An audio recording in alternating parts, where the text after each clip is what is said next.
I'm Rip Esselstyn, and you're listening to the Plantstrong podcast. What do you think happens when a former college athlete, biotech manager, and new mom hits a wall during the pandemic and decides to completely rewrite her story? In this powerful episode, I talk with Heidi Farina, who went from exhausted and burned out to thriving as a full-time artist, and all of this was because she embraced the power of a whole food, plant-based diet. I'm going to have Heidi's story right after this word from Plantstrong. This Mother's Day, give the gift of health to the woman who means the mostest. Whether it's a bundle of nourishing Plantstrong pantry staples and time-saving meals, or a life-changing experience at our fall retreat in glorious Black Mountain, North Carolina, there is absolutely no better way to say, I love you. Imagine spending time together in the mountains, learning, healing, and growing stronger. If that's what you're looking for, head to liveplantstrong.com. And if you're interested in our pantry staples, head to plantstrong.com and give her a gift she'll never forget. This was an email that came to me and read, as I sit here on New Year's Eve contemplating the last year of my life, I would be remiss to not acknowledge and send a giant thank you to not only you, but your whole family. 3 years ago, I started down what I like to call a reawakening journey, one that has completely turned my life upside down, reconnected me to the path that I believe I am supposed to be on, and impacted my life for the better in every way. This is how the email from my guest today, Heidi Farina, started, and her deeply personal and transformative story is going to leave you inspired to reconnect with your own health and purpose. Once a Division I college athlete turned biotech professional and new mom, Heidi found herself overwhelmed, exhausted, and facing the reality of her family's health history.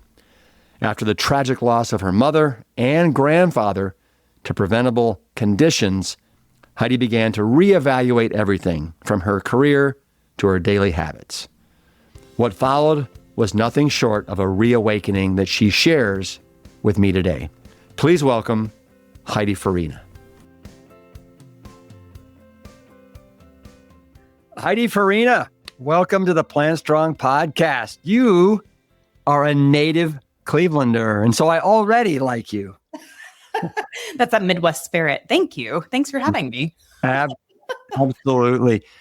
And you're not in Cleveland right now. Where are you talking to me from? So I'm in Seattle. We've been in Seattle for 12 years. Mm-hmm. And I actually haven't lived in Cleveland area probably about 18 years now. So we progressively moved west. We went from Cleveland to Wyoming to California, and then California up to Seattle. So let's talk for a second about Cleveland. So yeah, I think you said you grew up in Twinsburg area. I did. If I'm not mistaken. You're in Twinsburg? It's just a skip and a jump. Like we had a place in the kind of the Cleveland Shaker Heights area. Mm-hmm. But then we also had a kind of a weekend place out in Mentor. Oh, sometimes we would go through Twinsburg. But what are some of your fond memories of Cleveland? Like, what did you love about Cleveland? Yeah, Cleveland had some cool stuff. So highly underrated art museum, highly underrated art museum. They have a really good arts and culture there, which I think a lot of people don't think about when they think about Cleveland. This is silly, but things I miss a lot are things that I don't get out here anymore. So cardinals, lightning bugs. I don't miss the humidity.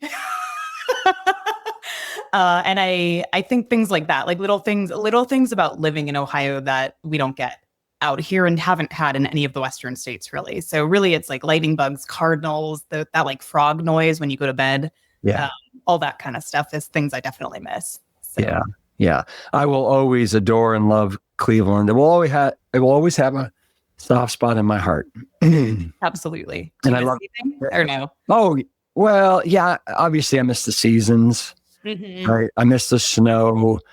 I miss downtown Cleveland and all the great things there. Playhouse Square, the art museum, the museum of natural history.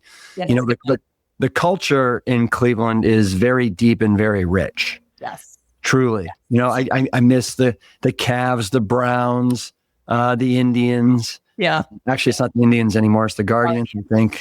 Guardians. Yep. Yeah. Yeah. All that. Ohio State. No. My whole family is like Ohio State diehard fans. So yeah. But we're not here to talk so much about Cleveland as we are about an email that you wrote to me on New Year's Eve of this year, where you were basically contemplating the last year of your life. And it was a really profound email. It was super, you know, I can't tell you how much I love getting emails like yours, but it meant a lot to you, what's transpired over the last year. Otherwise, you wouldn't have sat down on New Year's Eve to write this wonderful email. So I want to talk about and as you coined it in your email to me, your reawakening. Yeah. That happened roughly 3 years ago, which you say it has impacted your life for the better in every way imaginable. So let's start.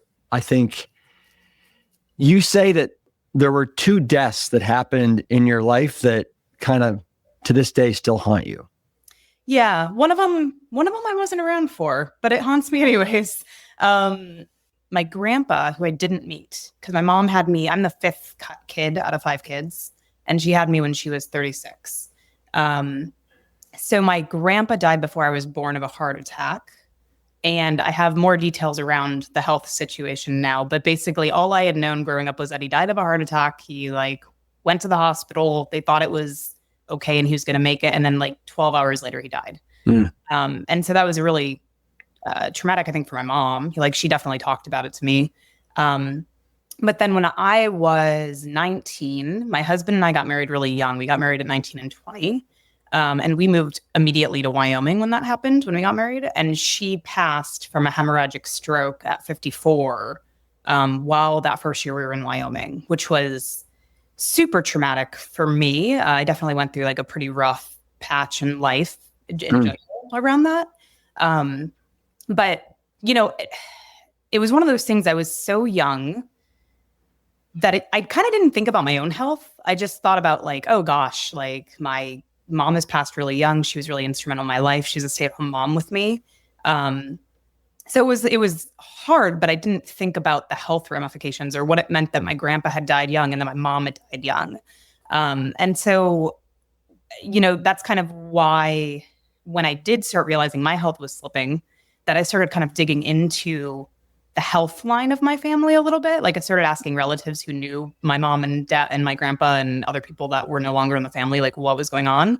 And what I think I've deduced between myself and them is that I think what the major caveat in my family is, the major hurdle is actually diabetes, I'm pretty sure. So my grandpa, I didn't realize this, but he had some form of diabetes 10 years before he died of the heart attack. And my aunt thinks he wasn't going to the most cutting edge doctor, et cetera. And then he had that heart attack. And then my mom, she actually got, I don't know if it was preeclampsia, but we know it was gestational hypertension with me. And she refused to take the blood pressure medication after I was born because she got it right after she delivered me. And she refused to take the blood pressure medicine. But I grew up in this big Hungarian ethnic family that all we ate was meat and potatoes, chicken paprikash, every week. It was always pot roast, beef stew, chicken paprikash on, white flour dumplings that were homemade. Everything was bacon, it was just really heavy food. And so she wouldn't take the medicine and then never changed her diet. And she had 5 kids and she was stressed and all those things. So her health just spiraled, but she wouldn't go to the doctor. So we didn't really know what was going on with her.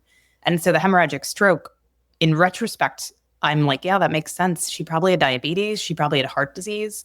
She probably had all kinds of things that added to that.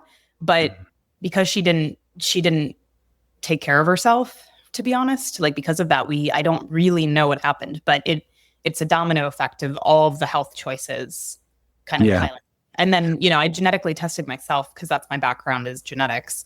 And I have like a 43% increased probability of diabetes over the normal population. And so I was like, we must as a family have this, propensity for diabetes, but also as we know, as you and I know, you can control those things with lifestyle, right? Right. And that's the part that for me really started hitting home when I started looking into it is like, oh my gosh, we don't have to be beholden to our family history, right? Like make choices that have a giant impact on your life, regardless of what you were born with genetically. Yeah, no, completely. Yeah, you mentioned diabetes, and we know that diabetes will increase your likelihood of heart disease almost tenfold. Yeah. So that's no surprise there with your grandpa, and then your mother. I'm sorry to hear about that because I just can't even imagine, at the age of 19, 20, losing your mother. How difficult that must have been. It was hard. And you mentioned being, kind of Hungarian roots and all the different meat and potato dishes. And we were talking earlier before we went live about how Cleveland actually has one of the largest populations of Hungarians next to actually, Hungary. And I think it's because of an influx of Hungarians that came in after a revolution that happened in Hungary in 1956, if I'm not mistaken. Yeah. Yeah. So my family came a little bit earlier, but I'm Hungarian on both sides. So they came over at different times, essentially. I'm not 100%, but I'm like 80% Hungarian, essentially. So yeah. Well, one of the things that I learned, because I dated a Hungarian woman for 3 years over there, is never get in the way of a Hungarian and their food. It's accurate. It's accurate, man. I actually this changing my food. I didn't realize how addicted I was to food. That's the biggest thing I learned from all this. I was like, wow, I really was addicted. Like, even though I ate fairly okay, I was addicted to food before this. Well, I think we're all addicted to food. It's just a matter of, is it nourishing food? Yes. Or is it destructive food, right? Like now I crave mangoes, which is great. Awesome. Have you ever met Cyrus Kambata? No, but I listened to your podcast with him. Okay. Because his nickname is Mango Man, because he can eat 20 mangoes a day. They're so awesome. They're the best fruit. They're so good. Yeah. Totally agree. You mentioned that you took a genetic test. And that, genetics was your specialty in the biotech world. Yeah. What do you have any recommendation for those of us that have never done any genetic testing? Is there a certain brand that you would recommend, or? Oh, gosh, I mean, it's so good now. Yeah. It's so good now. Like when I was in college, genetics was nowhere near. Like when I started, we were doing PCR, which has been around for a long time, but sequencing now is incredibly cheap. Whereas when I started in college and was doing research in the beginning of my research career, it was not incredibly cheap. So like 10 years ago, I would have said, go to your doctor and make sure that you ask them to get the test done by like a diagnostic lab, but now if you want, you can even go through like 23andMe and they have full health panels that will give you just an overview. Mm-hmm. And the thing is that I think is important to think about with genetics is that there's genetics and there's epigenetics, and genetics is what you're born with, and then epigenetics is what you turn on in your genes. And I think it's really important that people, like, if they do these tests, they don't take it as like a death sentence. Right. Like, it's really easy. When I saw those results, it's really easy to go down that rabbit hole of like, oh my God, I'm going to get diabetes. Right. Mm-hmm. But the truth is, a lot of the things that are potentially going to be a chronic disease you have control over, I believe a certain amount of control over. And so those tests, I would say it would be better if you went and actually checked your A1C, right? Like go to the doctor and get your A1C testing. Mm-hmm. If you want to know if your genetic background, because I'm just curious like that, I wanted to know. But the thing I really wanted to test when I started this diet change is I went to Quest and I booked my own tests and I just pulled the data every like 3 to 4 months to see what my own body was doing. Huh. And so I didn't go to the doctor. I just tracked it myself and said, okay, what's my A1C at? What is my lipid profile at? I used all of those normal test factors that they do in the doctor, and I just got them done myself through Quest. Huh. Nice. Yeah. I mean, I don't know if everyone would want to do that. My background's medical genetics. So I felt very comfortable doing that. Well, you should start a side hustle helping people do that. But you know what you said is very interesting, because obviously genetics is kind of just the hand that you were dealt, right, at birth because of your mother and your father.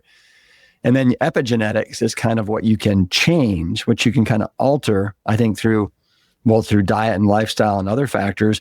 And the cool thing is like, we know from the work of Dr. Dean Ornish that you can actually turn on cancer promoting genes and turn on cancer fighting genes. Like, how cool is that? Yeah, no, it's awesome. Just by changing what you're feeding your 20 trillion cells, right? I mean, mushrooms go in like every meal. Like, like I'm like, we're putting mushrooms at every single meal because it's anti-cancer. Yeah. Well, that's really smart. All right, so let's get back to your story. You mentioned how in your email to me how you kind of always were a very fit athlete. Yeah. And so can you tell us a little bit about your athletic background? Yeah, like there is not a day in my life that I don't remember being an intense athlete. Like it has been, my parents like groomed me into it. So they started me ice skating when I was 18 months. I was a competitive figure skater, not like uber competitive, but like, went through lessons, learned all the jumps, did a few competitions. Always super, super athletic in that way. And then when I hit high school, I switched into running because I just loved running. And I went to cross country and track, and I did snowboarding, and I actually met my husband snowboarding in high school. And so, I mean, my whole life up into high school was athletics and big into it. I was in the kind of my family was very rigidly strict, not in a bad way, but they were like, if you got a B, you got in trouble. If you got a C, you got kicked off your sport. You had to get your grades back up to get back in the sport. So basically they knew we were all athletically inclined, and then they motivated grades with it. But the thing is that after high school, I went into college running. Then after college running, I went into like ultra running. And then at a certain point, I turned that into triathlons. Yeah. And then the triathlons morphed into going back to ice skating. And I ended up doing a hockey course with my husband. And now we play ice hockey. I play like 2 to 3 times a week, and he plays like 7 to 10 times a week. Oh, wow. So it's a huge part of my life. Like there's almost never a day where I'm not doing something highly active. And that's just like the sports. Like I hike mountains, I kayak, like I snowboard a lot. Like it's just a huge, huge part of my life. Wow. Heidi gets after it. Yeah, I love it. It's funny. You mentioned ice skating.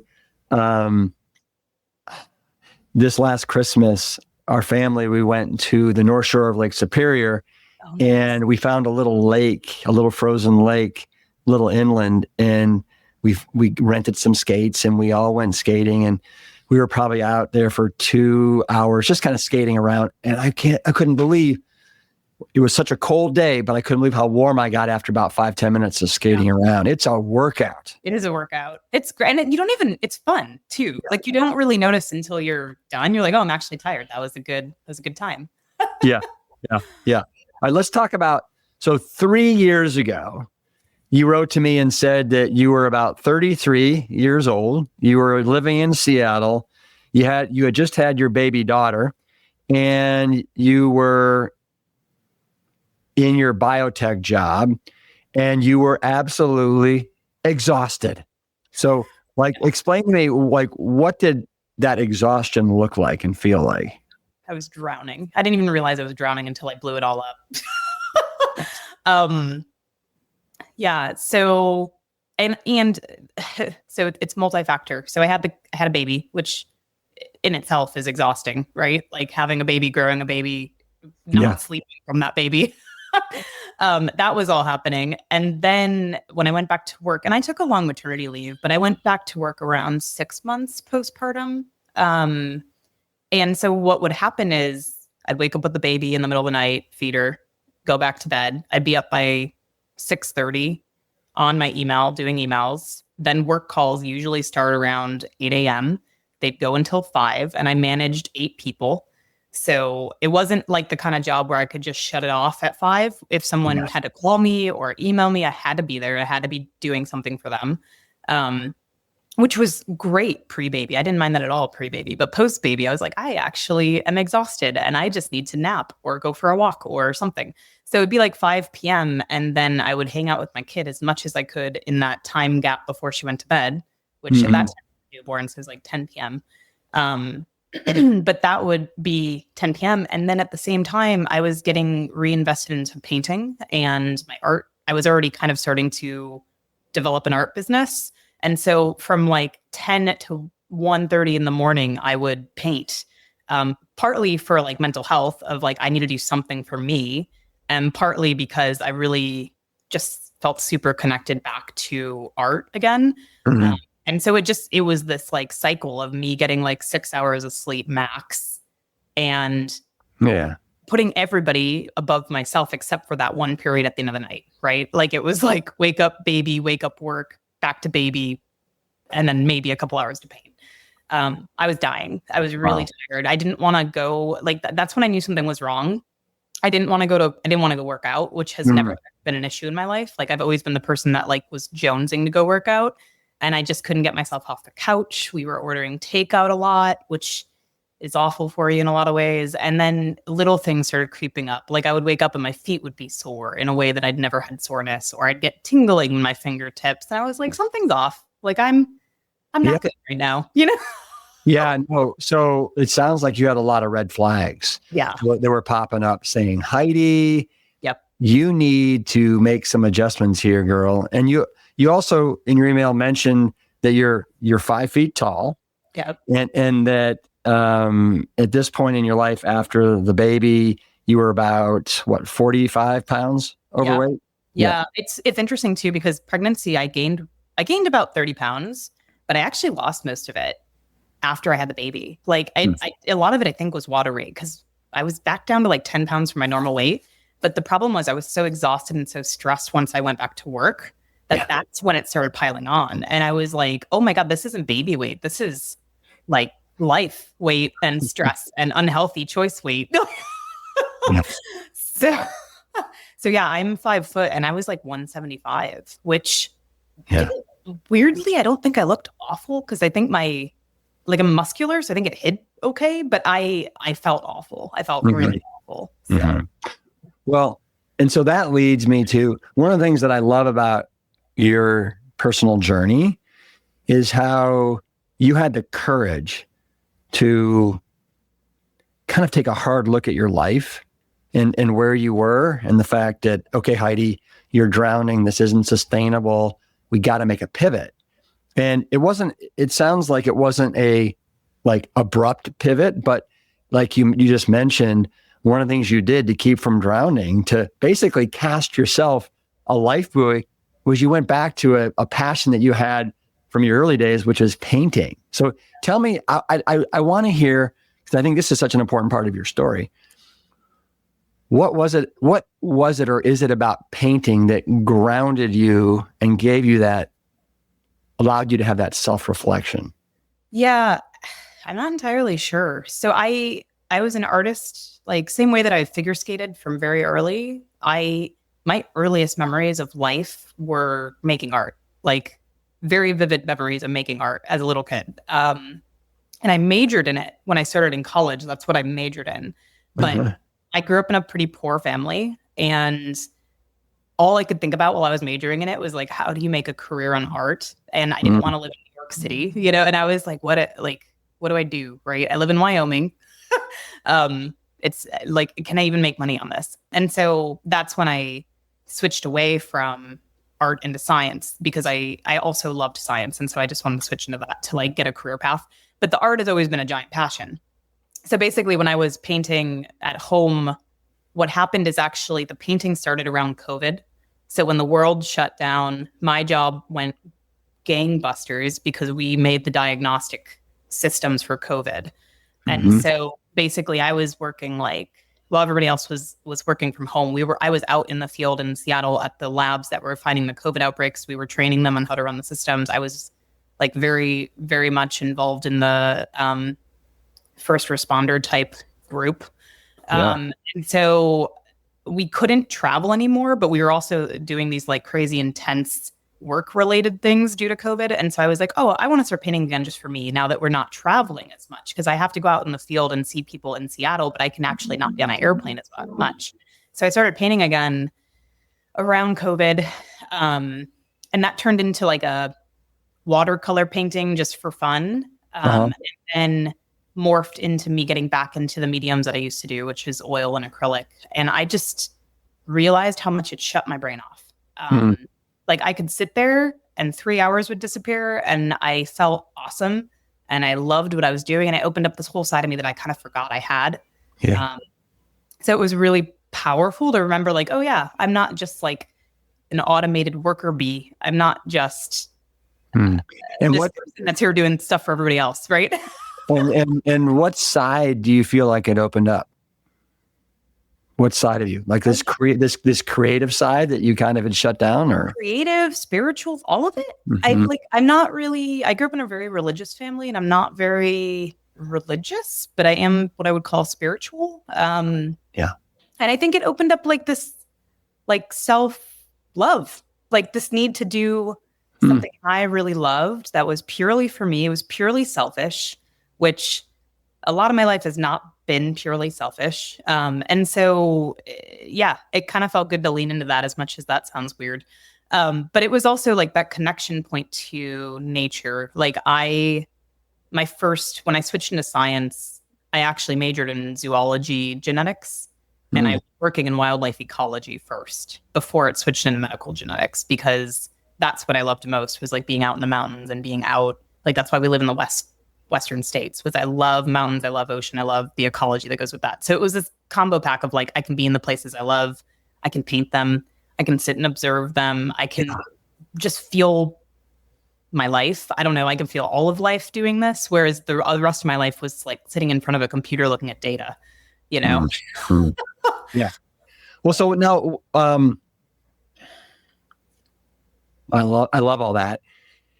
And so what happened in November of 2022? You got the courage to have a certain conversation with your husband, right? Yeah. I think he was a little bit blown away. He didn't see it coming? Not in the way that I know. So I'd been in biotech for like 10 years. And before that, I'd been a scientist in academia. And I'm just really frank, like I made a good salary, you know, and we live in an expensive place. And so, he knew that I was starting to paint a lot, and then I was like getting people people were interested in buying it, but I don't think he realized how serious I was about quitting my job for it. And so I kind of mentioned it, and like, he'd be like, yeah, haha. Like I don't know. It wasn't that he was like dismissing of it, but he wasn't necessarily thinking I was serious. But let me ask you this before you continue.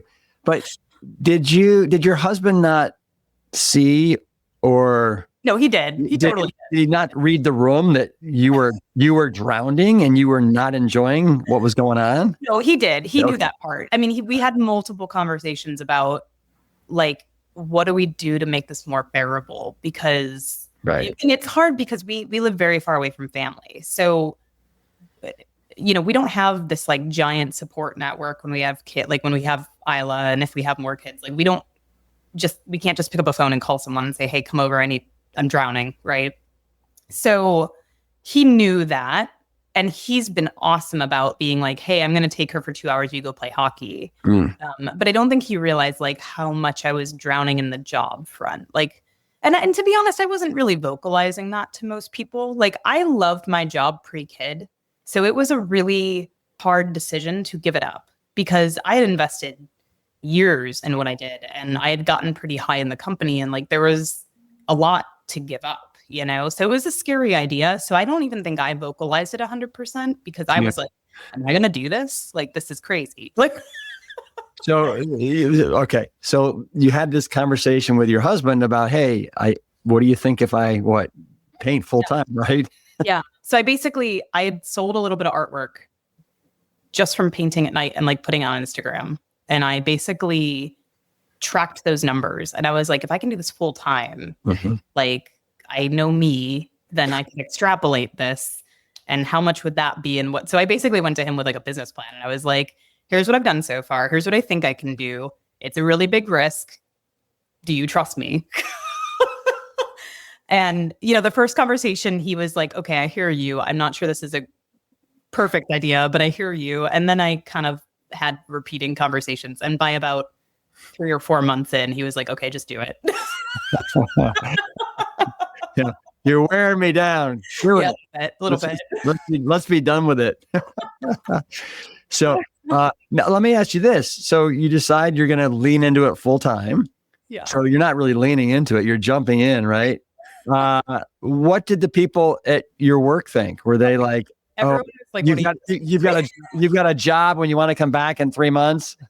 Kind of less direct, because, it was interesting. A lot of people were like highly supportive, but there was all these like side questions where you're like, you think I'm nuts.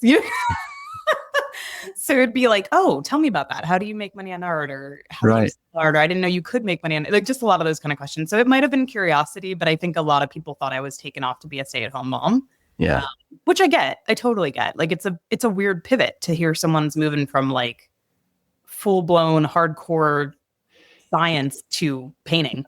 So no, totally. So let's talk about, you're jumping like full force into your passion. Yep. You're raising your daughter, and as you told me in your email, so you can witness all the milestones. Absolutely. Right? You don't want to miss those. And then you also wanted to, lastly, you want to focus on your health. Yes. And so you resigned from your biotech career, January of 2023. And then tell me at first, how did the painting go? What happened with this new burgeoning career? So, I mean, a couple of things. It was awesome right off the bat because we didn't have to have a nanny anymore. And so I got hours with my kid back, right? Like I was with her for like every moment of the day, which was amazing. Is amazing. I'm still doing that. But then I would paint in her nap time, which I'm very lucky in that my kid has always been an excellent napper. She's also an athlete. Like she's hardcore. She's as bad as my husband and I. Like she's super wild. And so when she sleeps hard. And so she'd sleep for 4 hours. And so basically I would like wake up, take care of her. We'd go do a lot of fun things for the day. And then at like 2 p.m. like clockwork, I'd get from 2 to 6 to paint. Yeah. My husband, when he was done with his job, he usually gets done with his job around like 4:35. He would take over if she was up. But I basically turned it into like 20 to 30 hours a week in nap times and weekends. And then just kept painting. And so I would build collections and launch them on Instagram and tell people I was releasing them. And I expected that I would be able to make okay money on it, but it actually took off. Like I was selling out collections within like 3 months of starting. And it was awesome. It was awesome and unexpected, and also a little bit bad because I didn't focus on my health. That was the whole year that I was supposed to be like at home, take care of my health. And instead I was like, screw it, I'm going to work. So tell me, that first year, were you able to make as much as you were in your biotech career? It was close. It wasn't exactly the same as what I was making in my last role, but I was making this. I made my first year full-time art. I made the same amount that I'd made in biotech in years previous. Fantastic. Okay. Crazy. Okay. But so again, but the one thing that you weren't focusing on was your health. Was me. Yeah. Again. Yeah. Yeah. So what happened? Yeah. I have an addictive personality, right? Like I get sucked into whatever I really want to do, which is usually sports, my kid, or painting. And I was like, oh, I'll clean up my diet. Like I knew my diet wasn't great. It wasn't awful, but it wasn't great. I knew that, but I was like, I'll get to it.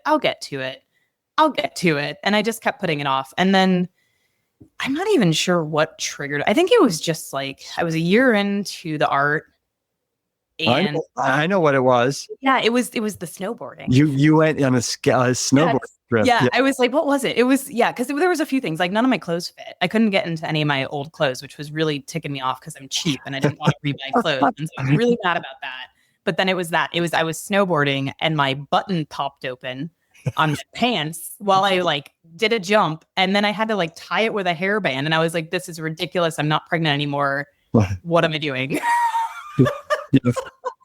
But it was a combo pack. Like the frustration over the weight had been brewing even before that moment because I knew that none of my clothes were fitting and I was refusing out of like pure stubbornness to buy new clothes. So I was like, I look awful. Like, Yeah. Okay. So it sounds like 2024. Well, let me back up for a sec. So I know what happened is, so after that snowboarding trip, you were really frustrated and you said you went and visited a dietitian and you had this aha moment. I did. So what happened? I forgot I wrote this much to you. I should have reread that email. So there's a dietitian because I'm on Instagram a lot for my job, right? So there's a dietitian that kept showing up on my feed and she's in California. And so I basically, it was not cheap, but not ridiculous. And I was like, you know what? I don't have a ton of bandwidth. Like let somebody tell me how to do my diet and maybe I'll get this fixed. And it's complicated because I've had a lot of roller coasters with how I've eaten in the past, not like in a not in a food what's the right word? Disorder? Yeah, not in a disordered way, just more like maybe it is. I don't know. It just in a way of like, I would always kind of be following nutrition stuff and like it always changes online what people are talking about. And so I would be like, oh, let's try this, sometimes with really poor choices. Mm-hmm. And so I called her, we got on a call. She went through my diet. We had like 2 calls. And one of the questions she asked, there were 2 things. So one of the questions she asked me was, when did I feel best and at my best weight and best health? And I went back to college when after my mom had died, I had watched Forks Over Knives because it came out like right after she passed. And there's a whole slew of documentaries that were like vegetarian, vegan at that time. And so I'd watched a few of them and I was a little bit like, oh, this checks out. There's a lot of science behind it. I'm going to try it. And I actually have never loved meat. When I was about 8, I asked my mom if I could be a vegetarian. And she was like, no, but if I thought hard enough about it, maybe. But like didn't really give me any weight to it. But I had enough interest in it even back then that I was like thinking about that just from the animal side, I think. But then in college, I felt compelled from these documentaries to try it. And so I went vegetarian for like 6 years. In that time period, I was not vegan, but I was vegetarian. I was mostly whole foods.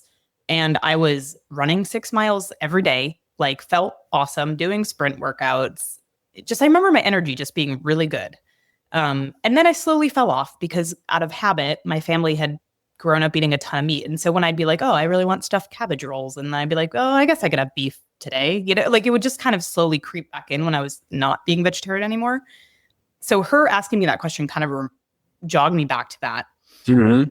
And then I immediately went and got your dad's book, Preventing Heart Disease, I think is the one. Prevent Reverse Heart Disease, yeah. Yes, because all of a sudden in my head, like I can't fit in my clothes. I just had a kid. I'm in my mid-30s. And for whatever reason, I don't know if it's just because I was painting a lot and my kid was little, but I was like, man, like, I don't want to die at 60, like I have zero desire to be not in her life. So sorry, got a little teary there. It's good.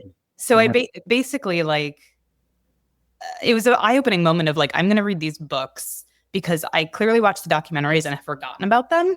And for whatever reason, this second time around, when I read everything in a book format, I was like, whoa, this, why didn't I put the pieces together? Like, it's not just vegetarian. It's like full-blown whole foods, no dairy, like none of the things that have historically not done well with me anyways, and it was just so eye-opening. So I immediately started kind of twisting my diet. Like, I basically that day that I finished the book, I went through and just threw out the food in the house and stopped cold turkey. Minus oil snuck in there a little bit, but everything else was gone. And I was writing this down in my food diary. And so the second call with the dietitian, she was like, asking about some days before I'd stopped eating my traditional way, and then asking about the days after I'd started eating more vegan, right? And she was basically like, you got to cut out the lentils. These aren't good for you. You know, you should do these turkey meatballs. You should do that more and cut out the lentils. Be careful with chia seeds.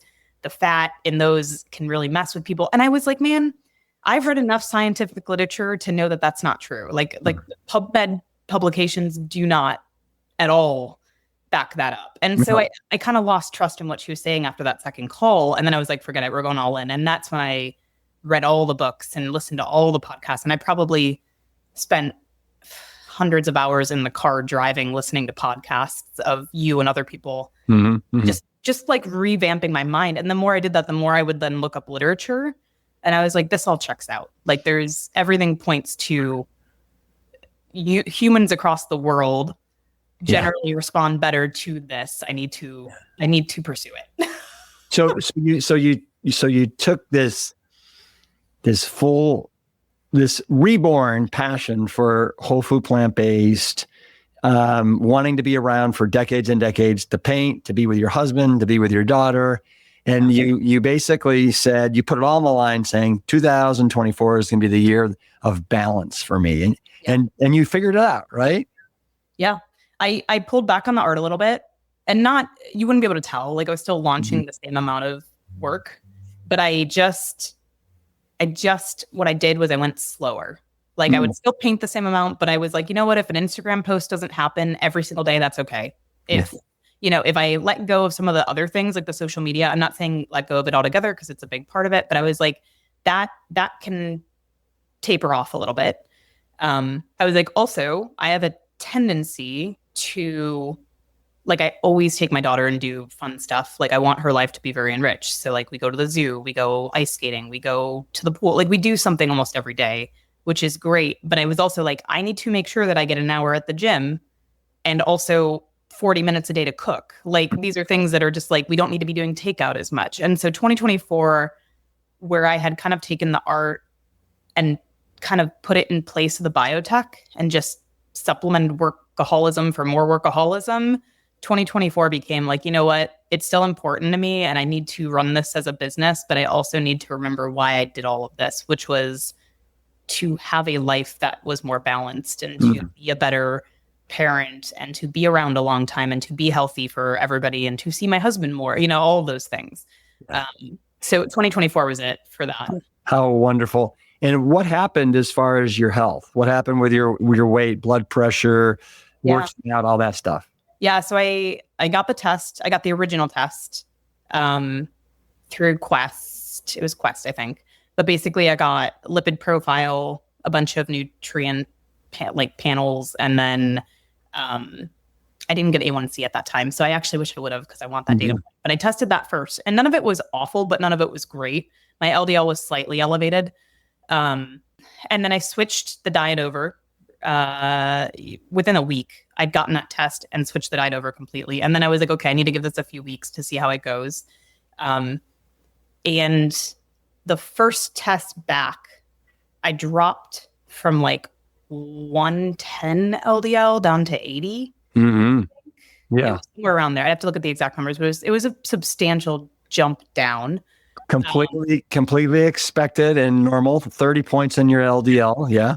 And my blood pressure had been for the past couple of years post-pregnancy, and I think this was because of weight, but I don't know, is my blood pressure was like the hypertension's kind of been changing in the medical world, right? Like it used to be that 120 over 80 was good, but now it's like pre-hypertension. And so I'd always been around 120 over 80, but then it started creeping up to like 130 over 82. And I was just like, this is the wrong trajectory with a family who's got hemorrhagic strokes that happen young or did happen to my mom. I was like, this is not good. And so my blood pressure went down to like immediately like 110 over 70. And nowadays it's like 108 over 65. And I'm guessing it'll go down further over time, right? Because if you keep following the diet, hopefully it does. But That's But pretty I'm good. very happy with where I'm at now. It may not go much lower than that, but listen, 108 over 65 is like pristine, gorgeous.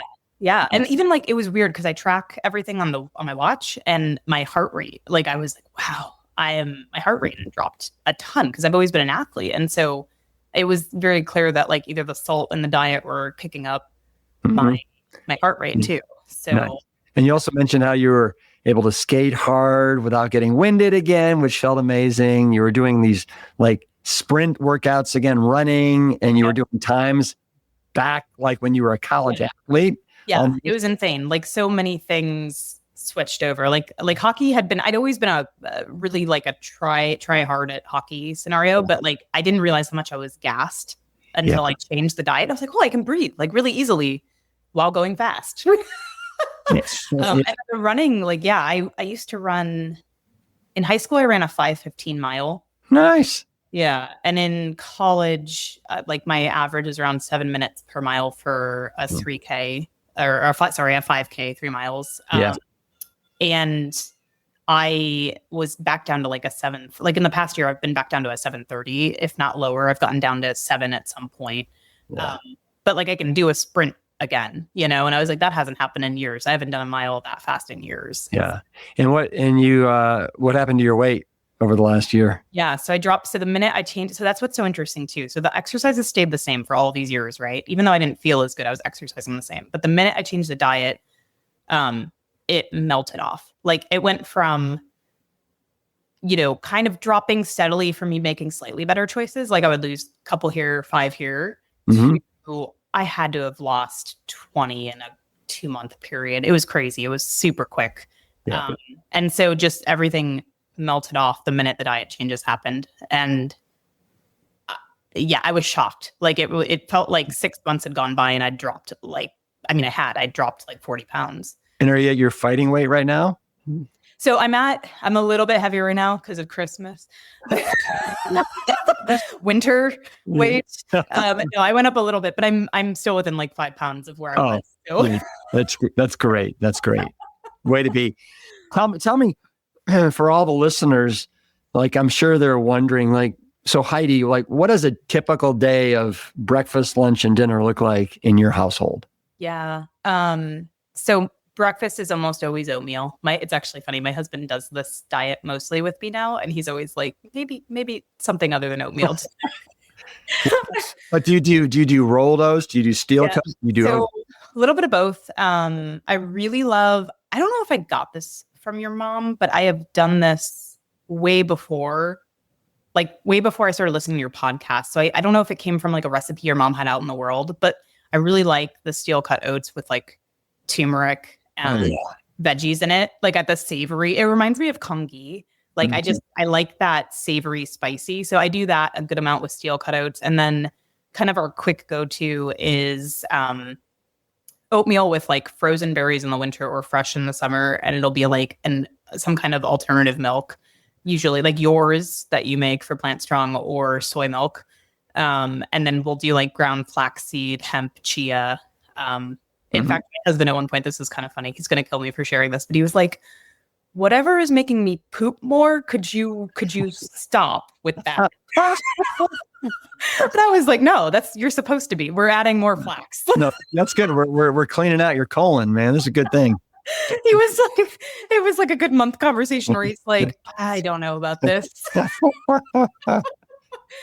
So there's that. And then usually I do a big salad for lunch. It's almost always like a huge salad with like cucumber, artichokes, olives, balsamic, all that stuff your dad talks about for like that things. And like, do you do a dressing on it, or is it just the balsamic vinegar? The aged balsamic, is really thick, like it's sweet. Oil. We do not do oil generally in the house. Like we have it, but I would say 99% of the time we don't use it. Yeah. I will say, like, when we're traveling or when we're like, it's just hard, in reality, when you're out and about to completely avoid everything. And so when we're out and about, like, oil does happen on salads and stuff like that, or, occasionally a fry. But yeah, at home, it's balsamic, aged. You can get like, what's it called? There's a California brand out on the West Coast that's really good. It's called Grand Reserve, and it's really great. And it's at like every grocery store. Nice. What about dinner? Yeah, dinner. I actually really love cooking. Like I used to be all about cooking. And so I really love, we'll do Cuban black bean tacos with like homemade guac and mango salsa and other good salsas. I do that a lot. We'll do like ratatouille. We'll do a lot of like vegetable heavy dishes at night, like less of like the beans and the carbs and more of well, they're all carbs, but anyways, it's more like either bean tacos or it'll be like a portobello stir fry or something like that. There's a lot of stir fries and things like that. So. Yeah. What about dessert? Do you guys ever do desserts? Yeah. So, man, this is the thing, man. Like you think back to your childhood. My mom, so funny. She made a dessert every single day when I got home from school. Every day. And now looking back, I'm like, no wonder we had health issues. Like, yeah. So I'm careful about it because I tend to really want to eat sweets if I start eating them. If I don't eat them a lot, then I stay away from them. So what I do is I'll do things like dates with peanut butter and chocolate.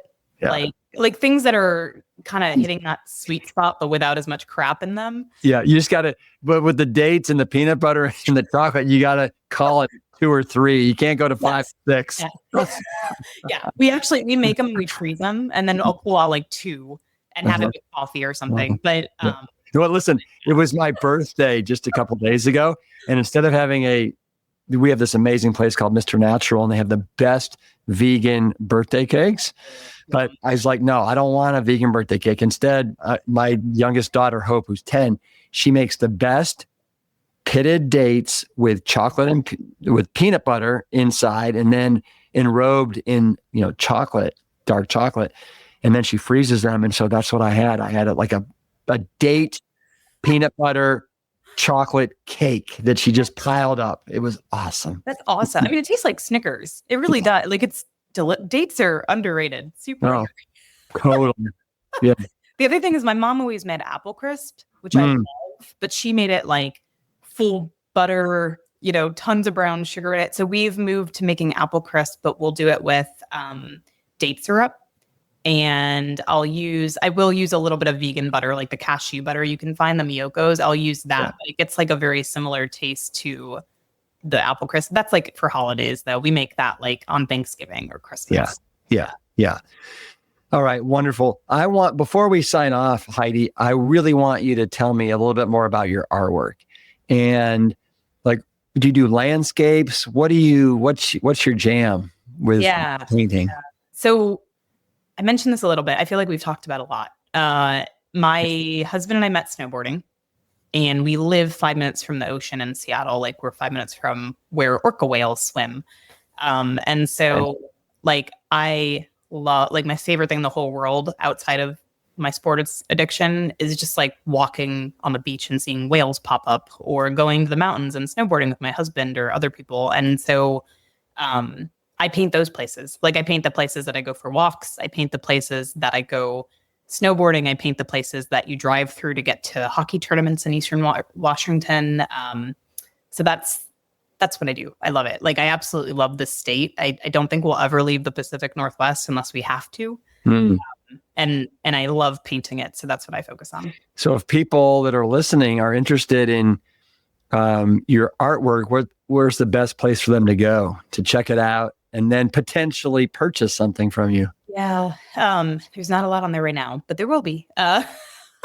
There's Instagram. I think she has it up on the screen. It's Heidi Farina Art. And then I also have Threads and Blue Sky, and both of those are also Heidi Farina Art. And then my website, which is HeidiFarinaFineArt.com. So, but I like Instagram's where I spend most of my time.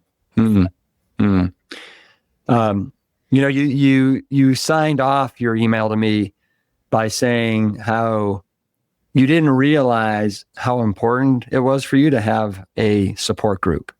Yeah. And so what was that support group that you leaned on? What did that look like for people that are out there that feel alone and also feel like, they're trying to make the lifestyle work. And they haven't kind of sunk their teeth in enough yet. Yeah. So your podcast helped a ton. I feel like you bring in the Plantstrong podcast brings in so many varied people. What I really like about your podcast is you've got doctors, you have naturopath doctors, you've got medicinal doctors, you've got researchers. Like, to someone like me, that resonated a lot. I also think it's really nice that you have a ton of people who are either just living life or celebrities. Like, there's a variety of people there. So I think that's really nice from a support standpoint. Also, your Facebook group, the Plantstrong group, that's where I would go. Like, if I had questions, like at one point I was losing a little bit of hair, and I think in retrospect it was from losing weight so quick. And so I was like, oh God, is this diet related? Is this weight loss? Like, what is it? So I just posted and I was like, what is this normal? Has anyone experienced this? And so people chimed in and were like, yes, it's normal. And here are some things. And you can look into these supplements if you're worried about it. So that was really helpful. And I think I mentioned in the email, like, we definitely stocked up on your Plantstrong foods because there's plenty of days where I still want to get takeout, but I shouldn't. So we get like a box of your soup and do the soup instead. So so that's a huge deal. And so basically I've joined a bunch of different groups. Yours are the main ones, but I've joined other ones on Facebook. Like, anything I could find that was whole food, plant-based related, I found. And then on Reddit too. Reddit has a bunch of whole food groups. Right. Wonderful. Do me a favor. Before we don't go after we say bye, stay on just for a sec. But I want you to know, Heidi, how much I love getting your email. You're very courageous and wonderful to come on the podcast. Thank you. And talk about your journey. So thank you so much. And I know that there are a lot of people out there that I think this is going to really resonate with them, and it'll probably give them the strength to either go in a different position on their career path or really embrace the whole food plant-based lifestyle. So thank you so much. Thank you. Seriously. I appreciate it. It's so bizarre to me that your family is in Ohio and so close to where I grew up. Cause I'm like, how weird. Like, it would have been so nice if my mom hadn't known your dad, Yeah. Well, hit me with a virtual Plantstrong fist bump on the way out. Ready? There you go. Boom. Awesome. Thank you. Bye. If you're interested in seeing Heidi's art, you can visit Heidi Farina fineart.com, or you can visit her Instagram page at Heidi Farina Art. And I'll be sure to put a link in today's show notes to make it super easy for you. Whether you're in the thick of burnout, struggling to find balance, or simply seeking inspiration to prioritize your well-being, Heidi's story is a powerful reminder that it is never too late to start over. From grief and exhaustion to joy, health, and creativity, this episode is a roadmap for the pursuit of happiness and the power of being Plantstrong. Speaking of which, you guys know how this ends. Always keep it Plantstrong. The Plantstrong podcast team includes Carrie Barrett, Lori Kordowich, and Amy Mackey. If you like what you hear, do us a favor and share the show with your friends and loved ones. You can always leave a 5-star rating and review on Apple Podcasts or Spotify. And while you're there, make sure to hit that follow button so that you never miss an episode. As always, this and every episode is dedicated to my parents, Dr. Caldwell B. Esselstyn Jr. and Ann Cryle Esselstyn. Thanks so much for listening.